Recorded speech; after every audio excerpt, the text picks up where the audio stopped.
யோவான் 16வது அதிகாரம் 33வது வசனம் இப்படியாக சொல்கிறது, உலகத்தில் உங்களுக்கு உபத்திரவம் உண்டு, ஆனாலும் திடன் கொள்ளுங்கள், நான் உலகத்தை ஜெயித்தேன் என்றார். இந்த உலகத்துல இருக்கிற எல்லா மனுஷனுக்கும் பாடு உண்டு, உபத்திரம் உண்டு. ஒருத்தவங்களோட வெளித்தோற்றத்தை பார்த்து நம்மளால ஜட்ஜ் பண்ண முடியாது, இவங்களுக்கு பாடு இல்லை அப்படின்ட்டு.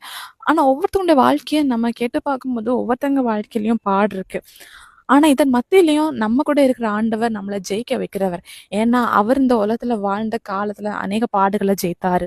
நம்ம அநேக நேரம் நினைக்கிறோம், நமக்கு பாடு உபத்திரவங்கள் வரும்போது ஆண்டவர் நம்மளை பார்க்கல, அவர் நம்மளை கைவிட்டாரு அப்படின்ட்டு.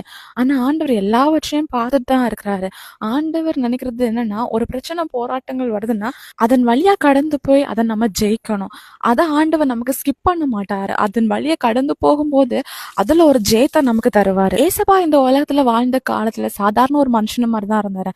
ஆனா ஆண்டவர் அநேக அற்புதங்களை அதிசயங்களை செஞ்சாரு. அதே நேரத்துல அநேக பேர் அவரை வெறுத்தாங்க, ஒதுக்குனாங்க, இன்னும் தூஷித்தாங்க, அவமானப்படுத்தினாங்க. ஆனா அவர்கள் மத்தியிலையும் ஆண்டவர் ஒரு ஜெயமுள்ள வாழ்க்கையை வாழ்ந்தாரு. இதே மாதிரிதான் நம்ம வாழ்க்கையிலயும் பாடு உபத்திரங்கள் வரும்போது ஆண்டவருக்குள்ளாடி நம்ம இருக்கணும். அப்போ நம்ம எந்த பிரச்சனையும் எந்த போராட்டத்தையும் பார்த்து நம்ம சொந்து போக மாட்டோம். அதுல நம்ம ஜெயம் பெற்றவர்களா காணப்படுவோம். ஏன்னா ஜெயித்த ஏசப்பா நம்ம கூட இருக்கும்போது இந்த பிரச்சனை போராட்டங்கள் ஒன்றும் நம்மளை எதுவுமே செய்யாது. விசுவாசிங்க, அற்புதங்கள் எதிர்பாருங்க. இயேசு கிறிஸ்துவின் நாமத்தில் ஆமேன்.